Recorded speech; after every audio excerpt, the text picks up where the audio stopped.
the whisper of silk, the glint of a diamond, the sweet scent of impending fatherhood.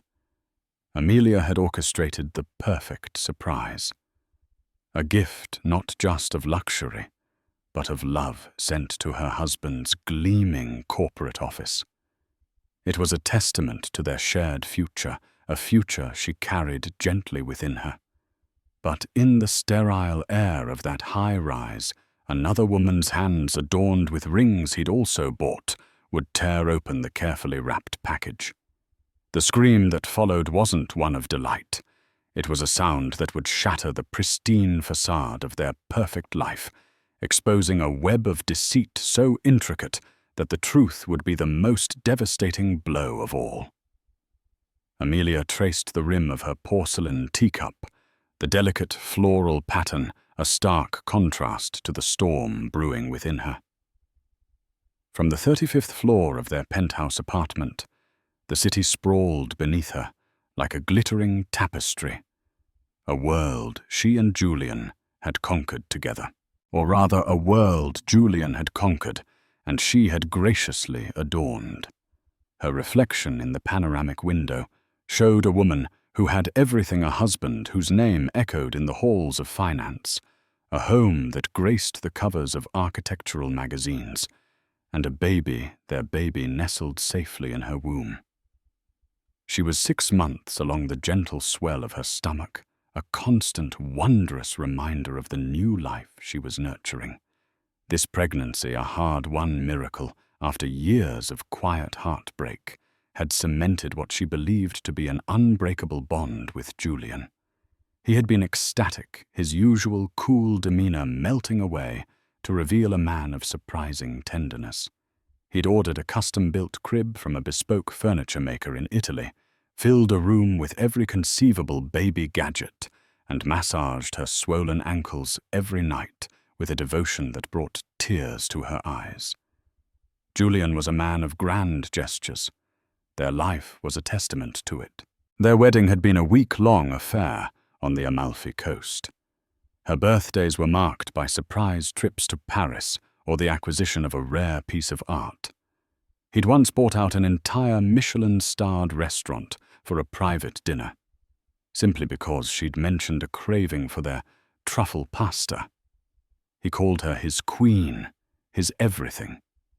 And Amelia, swept away by the sheer force of his affection and the dazzling world he provided, had believed it. Every single word. Today was the anniversary of the day they'd first met. A detail she was sure Julian, in his whirlwind of meetings and multi-million-dollar deals, had forgotten. But Amelia hadn't. She cherished these small, intimate milestones. They were the invisible threads that wove their grand love story together. To commemorate it, she had planned a surprise that was both deeply personal and a nod to the life he so meticulously curated. She had commissioned a one-of-a-kind timepiece, a Patek Philippe Calatrava, with a secret inscription on the back. It wasn't a flamboyant, diamond-encrusted model. It was classic, elegant, timeless. Everything she felt their love was. The inscription was a line from a poem they'd both loved in college, a poignant reminder of their humbler beginnings before the towering skyscrapers and private jets. My soul, your soul, 2 stars in the same sky. But the watch was only part of the gift. Tucked inside the luxurious lacquered box was a small silver-plated frame. Inside it wasn't a photo of them, but the first sonogram picture of their baby, the tiny, grainy image that had made Julian weep with joy. And beside it, a handwritten note on her thick, cream-colored stationery. My dearest Julian, remember the starry nights on that rusty fire escape, dreaming of a future we could barely imagine today on the anniversary of our first hello. I wanted to give you something to remind you that even in our dazzling sky, some stars shine just for us. This little one is our newest star. I love you more than words can say. Happy anniversary. Forever yours, Amelia. She smiled, a genuine, heartfelt smile that reached her eyes. It was perfect. She had arranged for a premium courier service, the kind that handled priceless art and sensitive tournaments, to deliver it to his office at precisely 3 p.m.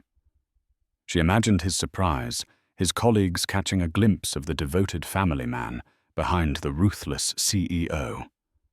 She pictured him calling her, his voice thick with emotion, thanking her for remembering, for loving him so completely. The courier, a man in a crisp uniform, arrived exactly on time. He handled the elegantly wrapped package with the reverence it deserved. Amelia gave him the address. Sterling Whitcroft Holdings, 48th floor, 1 Vanderbilt, Manhattan. The name of the building itself was a symbol of power and prestige, a fitting stage for her grand romantic gesture. Please ensure this is handed directly to Mr. Julian Croft, she instructed, pressing a generous tip into the courier's hand. It's of immense personal value. Of course, Mrs. Croft.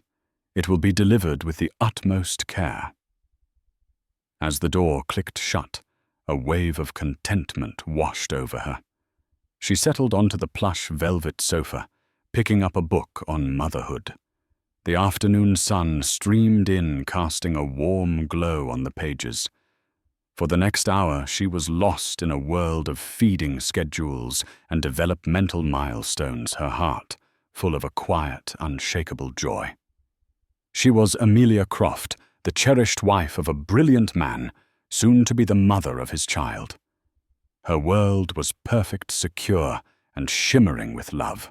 The scream that would tear it all apart was still hours away, an impossible sound in a life so meticulously soundproofed from reality.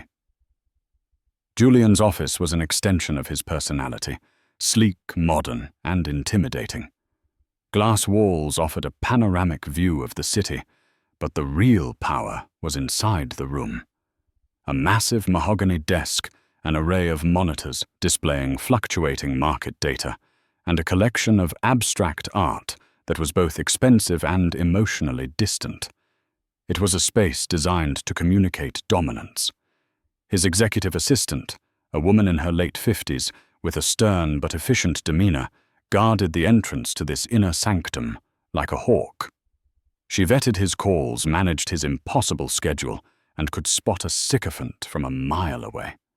Her name was Margaret, and she was fiercely loyal to Julian. She was also, Amelia knew, fond of her. Margaret often commented on how Amelia was a calming influence on her demanding boss. When the courier arrived at the 48th floor, it was Margaret he met. A package for Mr. Julian Croft, the courier announced, presenting the beautifully wrapped box. Personal delivery. Margaret's eyebrows rose slightly. It wasn't unusual for gifts to arrive, but this had a different feel. It was elegant, personal, not the usual ostentatious corporate gift basket. She recognized the expensive wrapping paper, the same kind Amelia had used for Julian's last birthday gift. A small, knowing smile touched her lips. "Thank you.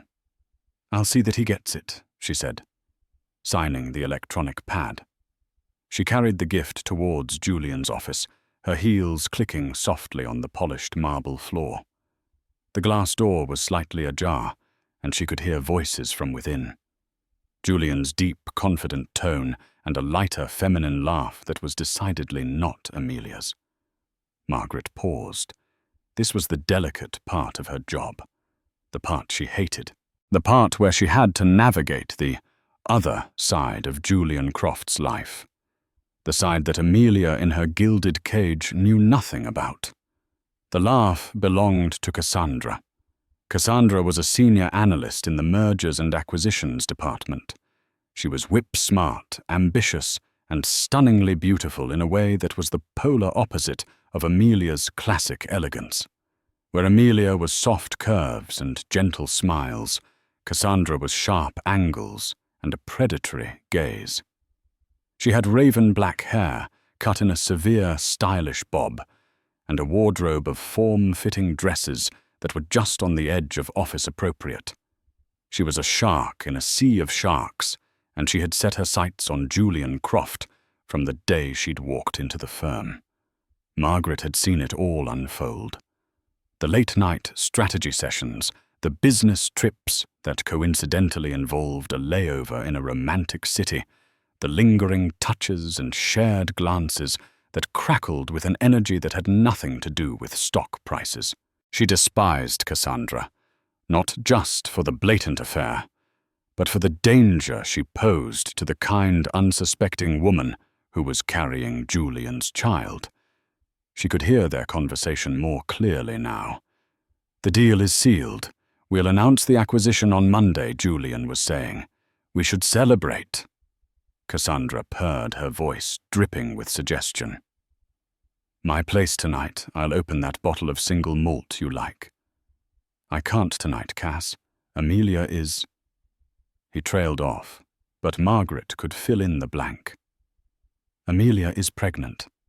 Amelia is waiting for me at home." "Right." The little wifey Cassandra's tone was laced with a derision she barely tried to conceal. "How is she, by the way?" Still enjoying her life as a professional lunch-goer, Margaret's hand tightened on the package. The insult to Amelia was a physical blow. She despised this woman's cruelty. "Be nice." Julian's voice was firm, but it lacked real conviction. He never defended Amelia with the ferocity he used to defend a business deal. "I'm just saying," Cassandra continued, undeterred. "You're here closing the biggest deal of the year, a titan of the industry, and she's at home." "What, picking out nursery colours?" "It's a bit of a mismatch, don't you think?" Before Julian could respond, Margaret decided to make her presence known. She knocked sharply on the doorframe. "Julian. A personal delivery for you." Julian looked up, his expression shifting from one of intimate conspiracy to professional command in a split second. Cassandra, however, didn't bother to school her features. She shot Margaret a look of pure annoyance, angry at the interruption. "Bring it in." "Margaret," Julian said, gesturing towards his desk. As Margaret walked in, Cassandra's eyes landed on the gift. Her expression changed from annoyance to a covetous curiosity. It was clearly expensive, clearly personal, and in Cassandra's mind, anything personal and expensive belonging to Julian should by rights be related to her. "Ooh, what's this?" "An admirer?" she asked, stepping forward. She ran a perfectly manicured finger over the silk ribbon. "Let me guess. A gift from the board for closing the Henderson deal." "It's from my wife, Julian," said a little too quickly. He made a move to take the box, but Cassandra was faster.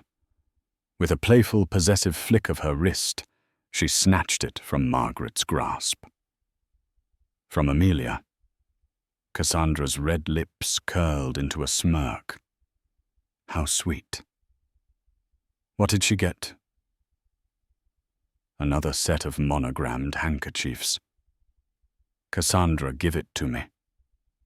Julian's voice held a warning tone. This was a line he wasn't prepared to cross in front of his assistant. But Cassandra was fueled by arrogance and a desire to needle him, to assert her place in his life. She saw herself not as the mistress, but as his true partner, the one who understood his world of power and ambition. Amelia was just a domestic accessory. "Oh, don't be such a spoil sport." "Darling," she cooed, her voice loud enough for anyone passing in the hallway to hear. "I want to see what perfect taste your perfect wife has. Let's open it together." And with that, before Julian or Margaret could react, Cassandra's sharp, blood-red nails tore into the elegant wrapping paper. She ripped it open with a careless, almost violent motion, a stark contrast to the love and care with which Amelia had wrapped it just hours before. The lid of the Patek Philippe box was revealed. Cassandra's eyes widened with genuine surprise and a flash of greed. "Well, well, Mrs. Croft has expensive taste," she murmured, lifting the heavy lid. The classic, understated beauty of the Calatrava gleamed up at them. For a moment there was silence. Julian stared, a muscle twitching in his jaw. Margaret held her breath, a sense of dread coiling in her stomach. And then Cassandra saw what was nestled beside the watch. She picked up the small silver frame. She tilted it towards the light. Her brow furrowed in confusion. And then she saw it, the grainy black and white image. The unmistakable shape of a fetus, her face a mask of triumphant arrogance just seconds before contorted. The color drained from her cheeks, her crimson lips parted. And then she screamed. It wasn't a scream of surprise or delight. It was a raw, guttural sound of pure, unadulterated shock and horror. A sound of a carefully constructed reality, shattering into a million pieces. A sound that echoed through the glass-walled office out into the hushed professional quiet of the 48th floor. A primal cry of a secret blown wide open. The scream ripped through the sterile air of the 48th floor, sharp and visceral. It was a sound that didn't belong amidst the quiet hum of servers and the muted ringing of phones. Heads popped up over cubicle walls. The low murmur of business chatter ceased. In that one piercing moment, every eye on the floor was turned towards the glass-walled office of Julian Croft. Inside the scene was frozen. Julian stood, his face a ghastly shade of pale, his eyes wide with a mixture of fury and panic. Margaret was rooted to the spot, her professional composure finally cracking as she stared at the unfolding disaster, and Cassandra was trembling. Her hand clapped over her mouth, as if to shove the scream back down her throat. Her other hand still held the silver frame, but her knuckles were white, her grip so tight it threatened to crush the delicate object. What is this?" she finally whispered, her voice a ragged, broken thing. She thrust the sonogram picture towards Julian, her eyes wild and accusing. "What is this? Julian!" Julian finally jolted into action, lunged forward and snatched the frame from her hand. He grabbed the watchbox, shoving the picture and the handwritten note back inside with clumsy, frantic movements. "Get out!" he hissed at Cassandra, his voice low and venomous. "Get out now!" But Cassandra wasn't listening. Her gaze was locked on his face, searching for an answer, a denial, anything. You told me you were leaving her. You said the marriage was just for appearances, a business arrangement." Her voice began to rise again, teetering on the edge of hysteria. "You don't have a baby with a business arrangement, Julian." I said. "Get out!" he roared, his voice finally exploding, echoing his earlier command, but now filled with raw, desperate anger. He grabbed her arm, his fingers digging into her flesh, and began to physically propel her towards the door. "Let go of me," she shrieked, struggling against his grip. "You lied to me. All this time you've been lying to me."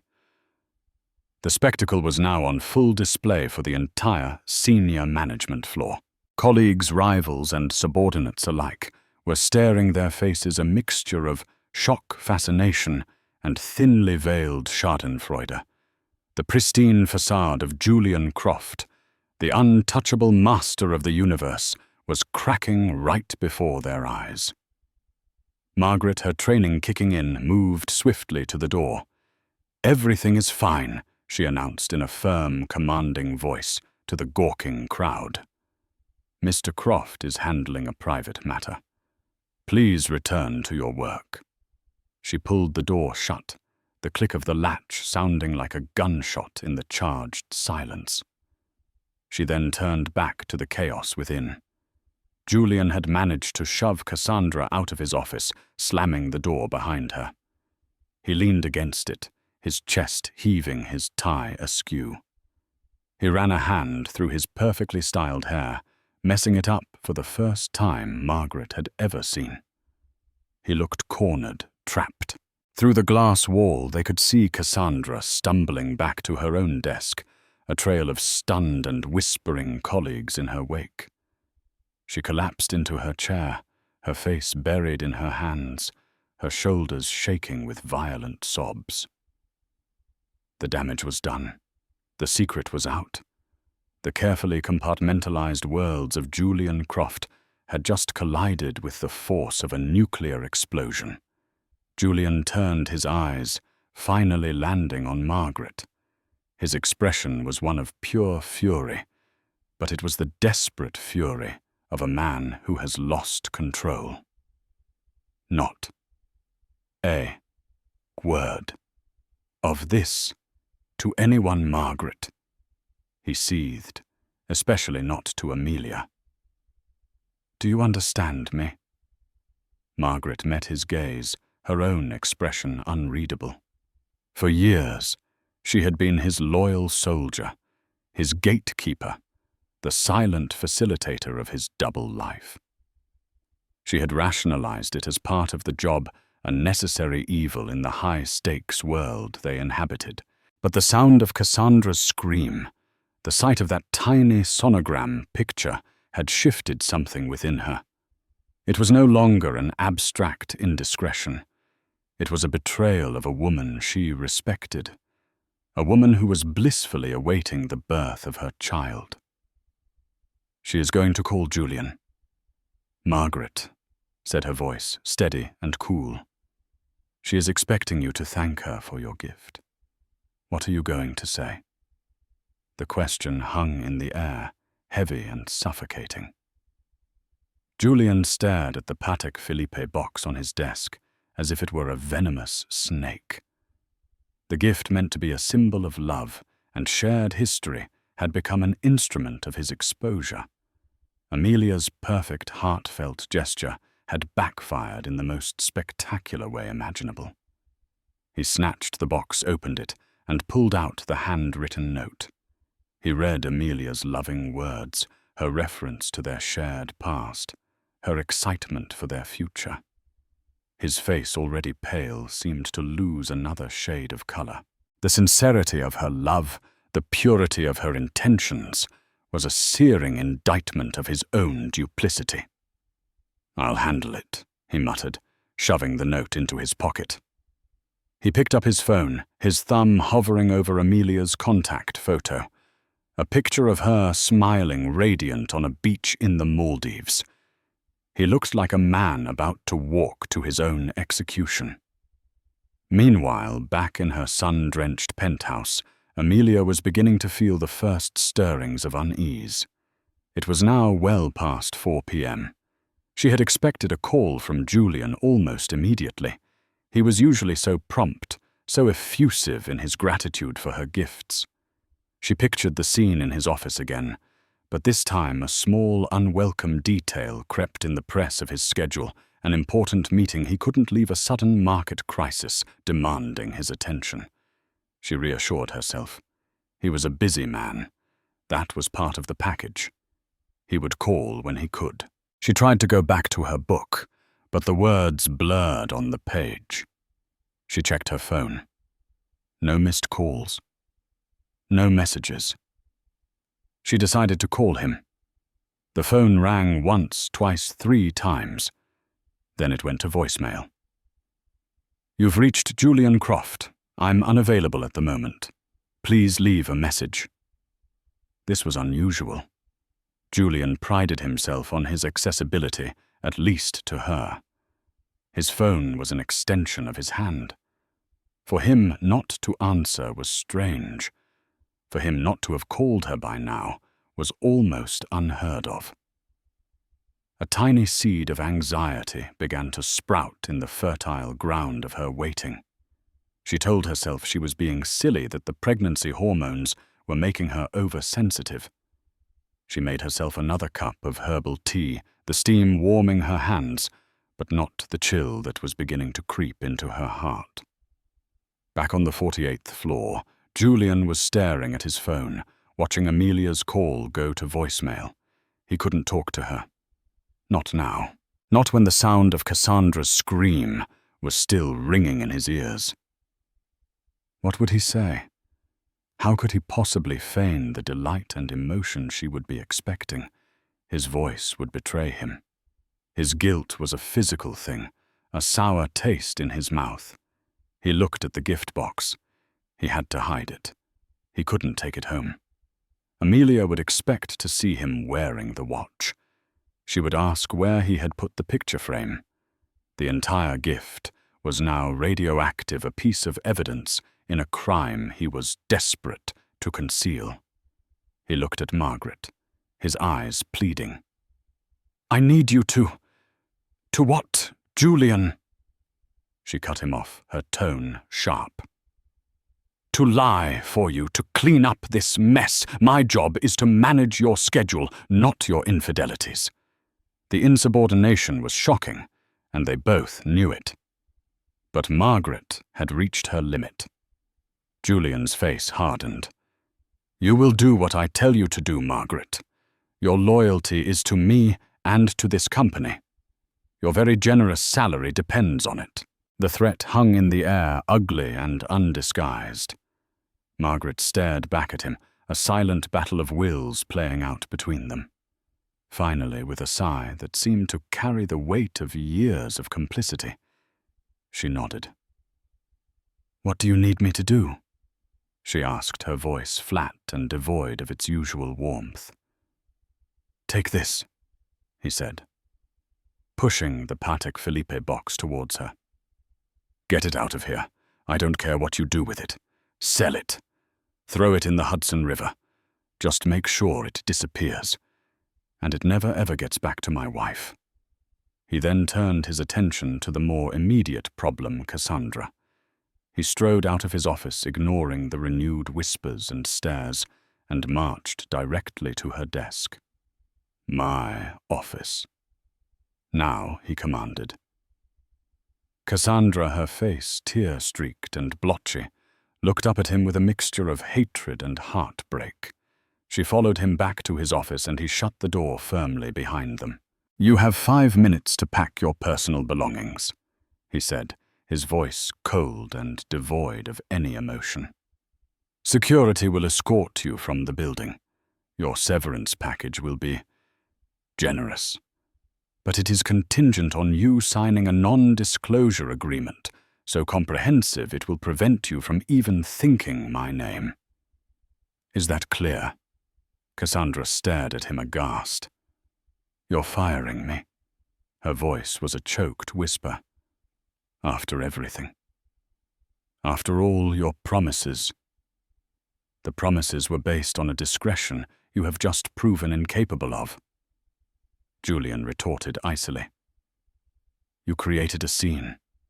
You disrupted the entire floor. You are a liability.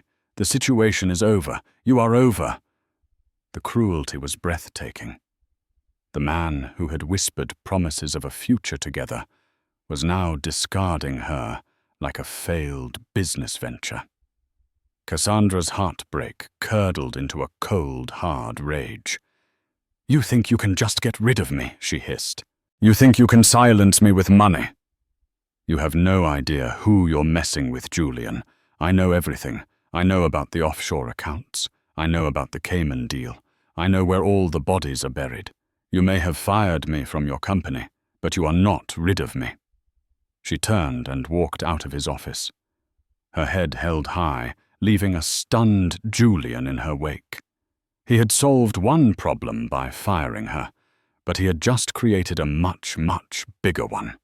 He had underestimated Cassandra's fury, and he had no idea just how far she would go to get her revenge. And miles away in the quiet luxury of her penthouse, Amelia looked at the clock. It was almost 5 p.m. The silence from her husband was no longer just strange. It was a screaming, gaping void that was starting to swallow her perfect world whole. She picked up her phone and dialed a different number. It was a number she rarely used, but one she knew by heart. It was Margaret's direct line at the office. "Margaret. It's Amelia Croft," she said, trying to keep her voice light and casual. "I'm so sorry to bother you, but I've been trying to reach Julian. Is he in a meeting? I sent a package over earlier, and I just wanted to make sure he received it." On the other end of the line, Margaret closed her eyes. She held the heavy Patek Philippe box in her lap.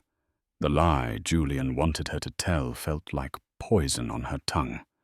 But the threat to her livelihood, the years of ingrained loyalty, and a flicker of misguided pity for the man whose life was imploding, made her hesitate. "Yes, Mrs. Croft." Margaret began, her voice carefully neutral. "He's just been pulled into an emergency conference call with the London office. The market is very volatile today. He did ask me to tell you that he received your gift and he loves it. He said he would call you the second he is free." The lie was delivered, the first of many, and as Amelia hung up, a wave of relief washed over her, chasing away the earlier anxiety. Of course, a market crisis. It all made sense. She was being silly, oversensitive. Her Julian was just busy conquering the world. He loved her gift. Everything was fine. But Margaret, as she placed the phone back in its cradle, felt a profound sense of shame. She looked at the expensive box in her lap, the symbol of a pure love that had been so cruelly desecrated. She thought of the furious, vengeful woman who had just been fired and the kind, pregnant woman who had just been lied to. And she knew with a certainty that chilled her to the bone that this was far from over. This was just the beginning. The days that followed were a masterclass in deception. Julian returned home that evening, the very picture of the doting husband. He came bearing a bouquet of Amelia's favorite peonies and a story expertly crafted of a frantic day-long crisis involving a sudden currency devaluation that had threatened a major European acquisition. "I'm so sorry, my love," he said, enveloping her in a hug. He kissed her forehead, her cheeks, his lips carefully avoiding hers. "I was chained to my desk all day." "Margaret told you I got your gift." Amelia melted into his embrace, her earlier anxieties seeming foolish and distant. "She did. I'm just glad everything is okay." "Did you like it?" she asked, her eyes searching his for the emotional response she had been anticipating all day. Julian's performance was flawless. He smiled a warm, crinkling smile that almost reached his eyes. "Liked it, Amelia." I was speechless. "It's magnificent." "The Calatrava, it's a work of art. And the inscription, it took me right back to that fire escape." He paused, his voice dropping to a conspiratorial whisper. "But the picture, that was the real gift. I almost lost it right there in front of the entire board. It was exactly what she had wanted to hear. The perfect reaction. Yet a tiny, almost imperceptible detail felt off." He spoke the words with practiced ease, but the genuine, soul-shaking emotion she had expected to see in his eyes wasn't quite there. It was like watching a brilliant actor play a part rather than witnessing a true, heartfelt reaction. But she dismissed the feeling as quickly as it came. He was tired. It had been a long, stressful day. "Where is it?" she asked, a playful smile on her face. "I expected you to come home wearing it." Julian didn't miss a beat. "Are you crazy?" "A Patek Philippe. That beautiful. I took one look at it and locked it straight in the office safe. It's far too valuable to be worn every day, and especially not on a day as chaotic as today. I'd be terrified of scratching it. We'll take it out for our anniversary dinner on Saturday. It was a plausible, even sensible explanation. It was so Julian, protective of beautiful, expensive things. And so Amelia accepted it. She accepted his excuses, his carefully constructed narrative, the slight distance in his kiss. She wanted to believe him. Her entire world, the very foundation of her happiness, depended on it. Life returned to its glossy, perfect rhythm. Julian went to the office, Amelia attended her prenatal yoga classes, and oversaw the final touches on the nursery. They talked about baby names, debated the merits of different strollers, and planned a baby moon in the Seychelles. Julian was attentive, charming, and affectionate, but Amelia couldn't shake a subtle, persistent feeling of unease. It was in the small things. He started keeping his phone face down on the nightstand, something he'd never done before. He was more jumpy, a sudden noise making him flinch. He claimed it was the residual stress from the market crisis, but there was a furtive, hunted look in his eyes that she'd never seen before. He also began to work later, claiming the European acquisition required late-night calls and endless paperwork. He would come home long after she had gone to bed, slipping under the covers, with the cool silence of a ghost. A week after the incident, Amelia had a doctor's appointment. It was a routine checkup, and she'd asked Julian to come with her, hoping they could hear the baby's heartbeat together again. He had agreed enthusiastically, but on the morning of the appointment, he called, his voice strained. "Darling, I'm so sorry. I'm completely swamped. We're in the final stages of due diligence on the Henderson deal. I can't possibly get away." "The Henderson deal?" Amelia asked, confused. "I thought that was the deal that closed last week, the one that caused the big crisis." There was a fractional pause on the other end of the line. No. That was the precursor. This is the final, painstaking legal work. It's incredibly tedious. I promise I'll be at the next one. Get me a new picture of our little star. Okay. She hung up, a knot of disappointment tightening in her chest. She went to the appointment alone, sitting in the waiting room, surrounded by beaming couples. She listened to the strong, rhythmic thump of her baby's heart, a sound of profound joy that was now tinged with a lonely sadness. That afternoon, needing a distraction, she decided to do some shopping. As she browsed in a high-end baby boutique, her phone buzzed. It was an email notification. The subject line was blank. The sender was an address she didn't recognize, Karma. RSA bitch at protonmail.com. Curiosity piqued, she opened it. There was no text, just a single attachment, a video file. Hesitantly, she tapped to download it. It was short, only about 15 seconds long, and the quality was grainy, clearly filmed on a phone from a distance. The video showed a man and a woman standing outside a sleek, modern apartment building at night. They were arguing. The man was Julian. The woman was beautiful, with striking dark hair and a furious expression. Amelia's heart began to pound in her chest. She recognized the woman. She had seen her once or twice at company functions. Cassandra, an analyst from his firm. The audio was faint, but Amelia turned the volume all the way up, pressing the phone to her ear. "Can't just throw me away." Cassandra's voice was high and shrill. "The deal is done, Cassandra. It's over." Julian's voice was cold, dismissive. "Is it? Or are you just scared? Scared your perfect little wife will find out?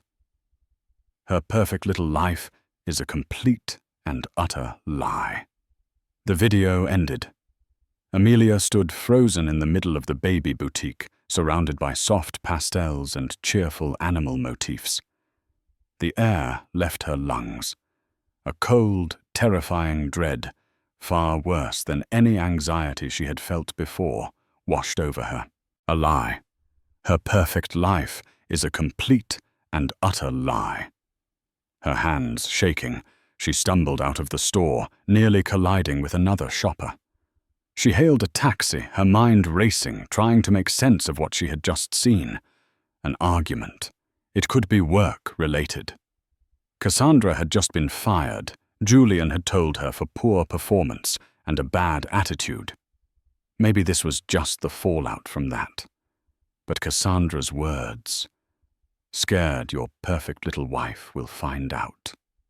The words echoed in her head, a venomous chorus. No, it wasn't possible. Julian loved her. He was the father of her child. They were building a life together. This woman, this Cassandra, was just a bitter, disgruntled ex-employee trying to cause trouble. That had to be it. But the seed of doubt once planted had taken root, and it was growing its thorny vines wrapping around her heart. When she got home, the penthouse felt different. It was no longer a sanctuary.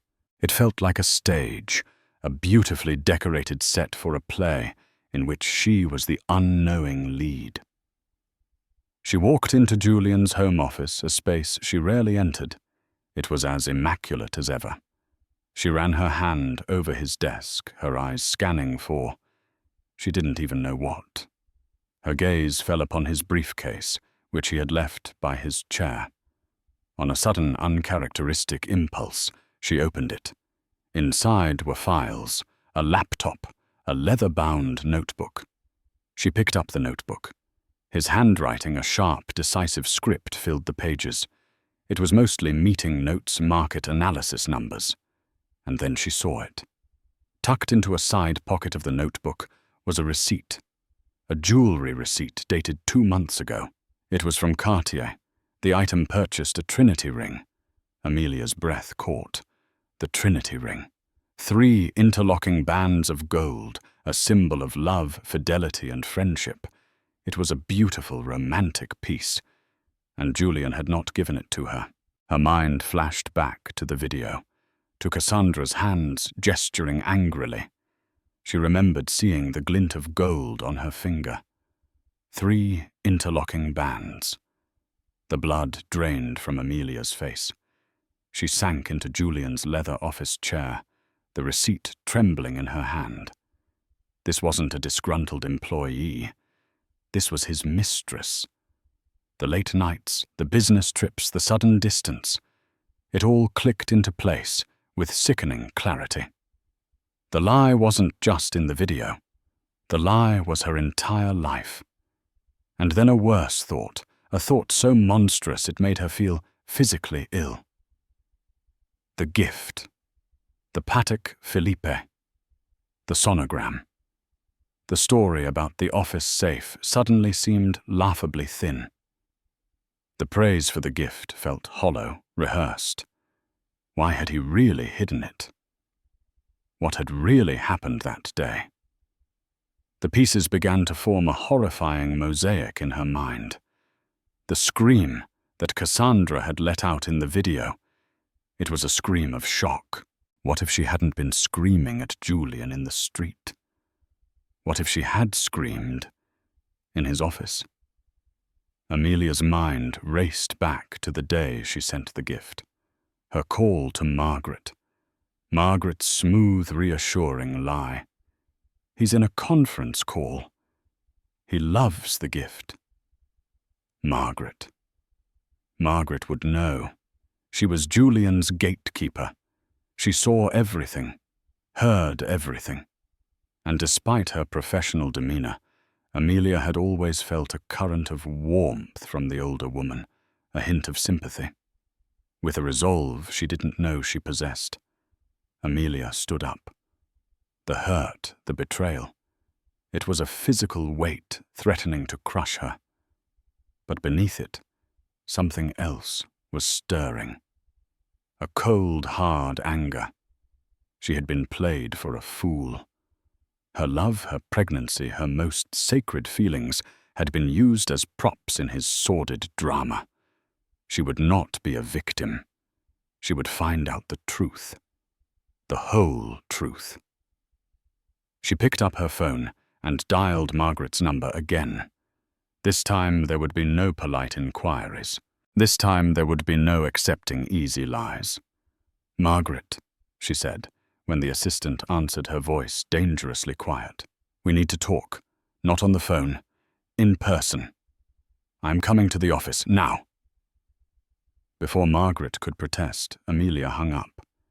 She walked into her bedroom, her movements stiff and robotic. She looked at her reflection in the mirror. The soft, happy woman from a week ago was gone. In her place was a woman with haunted eyes and a grim, determined set to her mouth. She was a queen, just as Julian had always said, but a queen whose kingdom had been revealed to be built on lies, and she was about to go to war. The taxi ride to 1 Vanderbilt was a blur. The familiar Manhattan cityscape, once a symbol of her and Julian's shared success, now seemed hostile and alien. Every gleaming skyscraper felt like a monument to a lie. Amelia sat ramrod straight, her hands clasped tightly over her baby bump, a protective primal gesture. The naive, trusting woman, who had so lovingly sent a gift to her husband, was gone, incinerated in the fire of his betrayal. In her place was a woman, forged in cold fury, her mind whirring with a chilling clarity. She didn't go to the main entrance. She knew the protocol, the way visitors were announced, the chance that Julian would be alerted to her presence.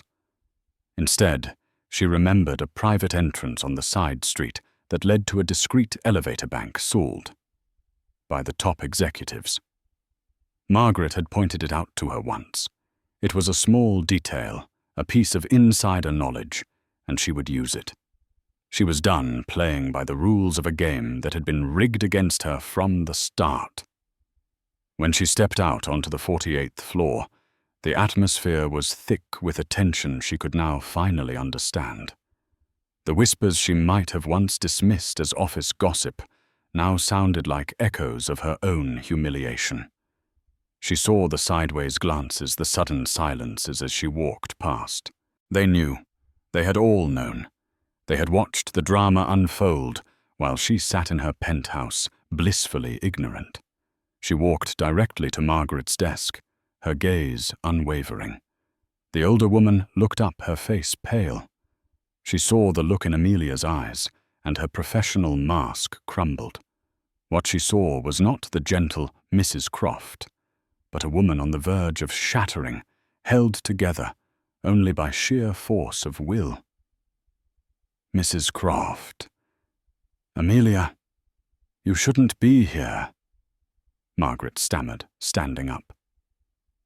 "Don't, Amelia," said her voice low and steady, cutting through Margaret's flustered greeting. "Don't you dare lie to me again. Margaret, I know. I know about Cassandra. I know about the affair." Margaret's face fell. The years of carefully maintained composure dissolved into undisguised pity and regret. How she whispered. "That doesn't matter," Amelia said, her voice sharp. "What matters is what happened here last week. The day I sent the gift, I want you to tell me everything, every single detail. And if you value your conscience, you will not leave a single thing out." Julian was in a meeting in the main boardroom, a glass-walled enclosure in the center of the floor. He was visible to them, pacing, gesturing, commanding the room, completely unaware of the reckoning that was taking place just 50 feet away. Margaret hesitated, her eyes darting nervously towards Julian's office. Her loyalty, her job, her entire life was tied to that man. But then she looked back at Amelia.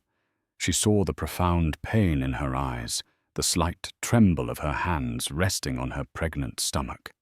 She thought of the beautiful, heartfelt gift and the ugly, violent way it had been desecrated. The lie she had told Amelia over the phone had been eating at her for a week. The guilt was a heavy, indigestible stone in her gut. "He made me get rid of it," Margaret said, her voice barely a whisper. Amelia's blood ran cold. "Get rid of what?" "The gift. The watch. The picture of your baby." Margaret's eyes filled with tears. Cassandra was in his office when it arrived. She thought it was for her. She opened it, and she saw the sonogram. She screamed. The whole floor heard it. It was a disaster. The scene played out in Amelia's mind, a horrifying, vivid nightmare. The woman who was sleeping with her husband, her hands on the picture of their unborn child. The scream, the humiliation. It was infinitely worse than anything she could have imagined. And Julian. Amelia pressed her voice devoid of emotion. "What did he do?" "He fired her. Right on the spot. Then he gave me the box and told me to make it disappear. He was terrified you would find out." "Where is it now?" Amelia's question was like a shard of ice. Margaret swallowed hard. She reached down into the bottom drawer of her filing cabinet, a drawer she had kept locked all week. She pulled out the Patek Philippe box and placed it on the desk between them. Amelia stared at it. The elegant wrapping paper was gone, replaced by the stark lacquered wood. It looked like a tiny coffin. With trembling fingers, she opened the lid. The magnificent watch was there, gleaming cold and unused. Beside it, tucked away, was the silver frame with the sonogram and her handwritten note. She picked up the note. "My soul, your soul. 2 stars in the same sky." The words, once a declaration of transcendent love, were now a bitter, mocking epitaph. A tear, hot and heavy, finally escaped her and splashed onto the expensive cream stationery, blurring the ink. She wiped the tear away with an angry gesture. This was not the time for weeping. This was the time for action. "Thank you, Margaret," she said, her voice regaining its strength. She closed the box. "You've done the right thing." She looked over at the glass boardroom. Julian's meeting was wrapping up. People were starting to stand, shaking hands. He would be out in minutes. Margaret Amelia said, a new chilling plan forming in her mind. "Does this company have a town hall meeting scheduled any time soon?" An all-hands meeting for the entire New York office. Margaret looked confused. "Yes, there's one this Friday. Julian is the keynote speaker. It's a big quarterly address." "Perfect," Amelia said. She gave Margaret a look of such intense, cold resolve that the older woman physically recoiled. "I want you to do one more thing for me. And this time, it's not for Julian. It's for me. And for every woman who has ever been made to feel like a fool." 2 days later, on Friday, the auditorium at Sterling Whitcroft Holdings was packed. Hundreds of employees, from fresh-faced interns to seasoned senior partners, filled the tiered seats. There was a buzz of anticipation in the air.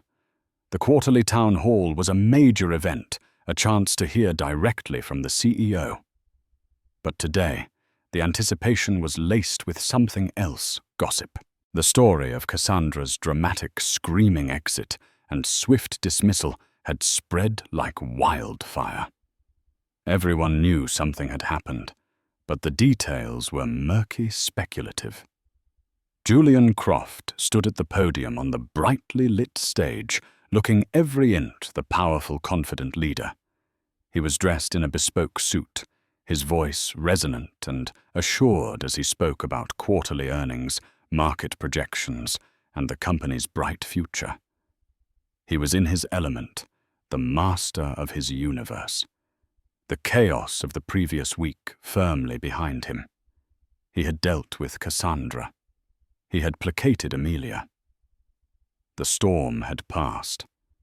He was just moving into his closing remarks, a rallying cry about integrity and teamwork, when the main doors at the back of the auditorium swung open.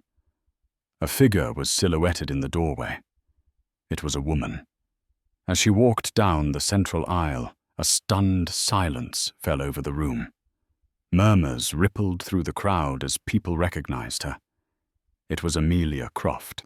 She looked radiant ethereal. She was wearing a simple but elegant white dress that accentuated her pregnancy. Her hair was styled perfectly, her makeup flawless. She looked like an angel, an avenging angel. Julian stopped mid-sentence, his words dying in his throat. His face went ashen. He stared at her, his confident posture collapsing, a look of pure, unadulterated terror in his eyes. He knew in that instant that his world was about to end. Amelia didn't look at him.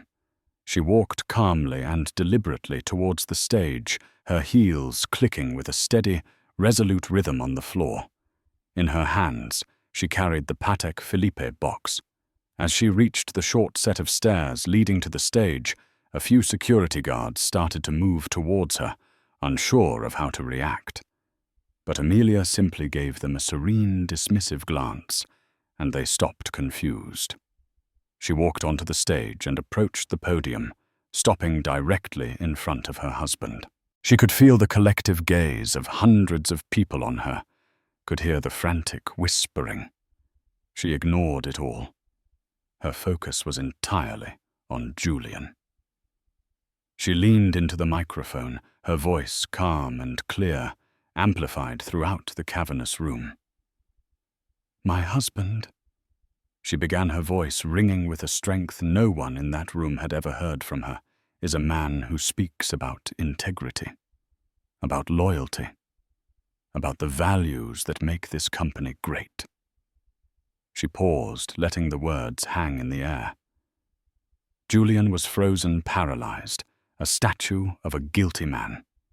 "He is also a man of grand gestures," she continued, her voice gaining an edge.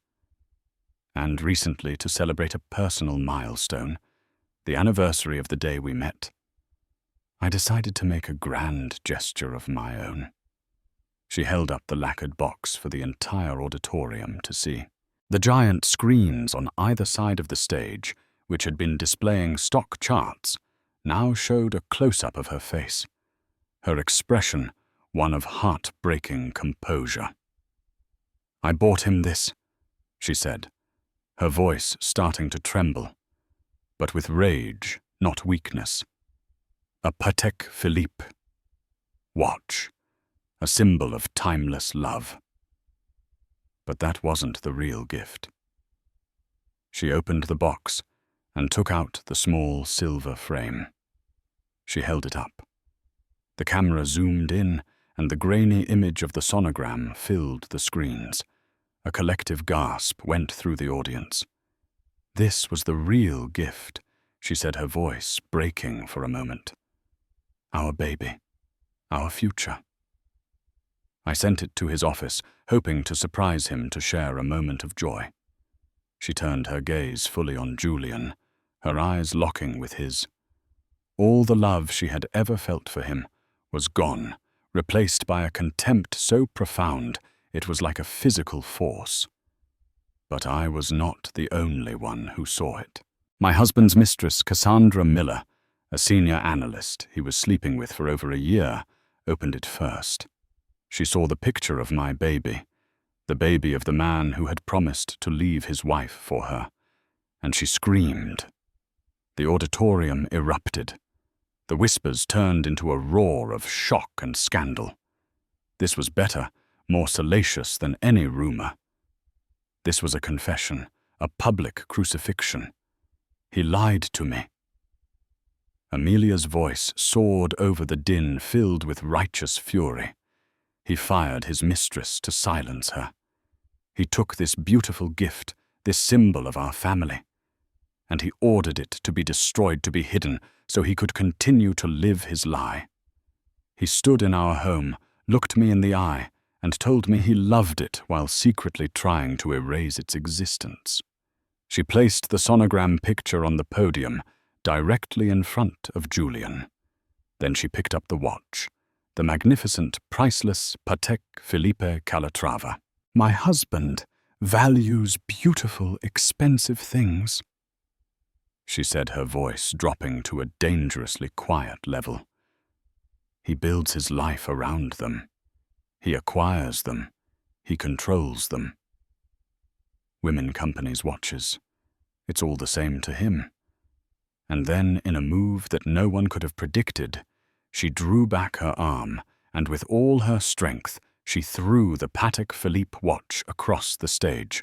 It hit the far wall with a sickening crack and clattered to the floor. Its delicate mechanism shattered its timeless beauty, destroyed in an instant. The sound echoed through the silent, stunned auditorium. Amelia turned back to the microphone, her face a mask of triumphant, heartbreaking resolve. "The assets of this man, of this company, may be vast," she declared, her voice ringing with the authority of a queen who had just reclaimed her throne. "But his integrity is bankrupt. His loyalty is worthless. And as for my assets, the shares in this company that I own in my own name, a very significant portion, I believe, they will be on the market by the end of the day. I believe the term is a hostile takeover. I'm sure you all, as experts in the field, know what that means." She looked one last time at the broken man who had been her husband.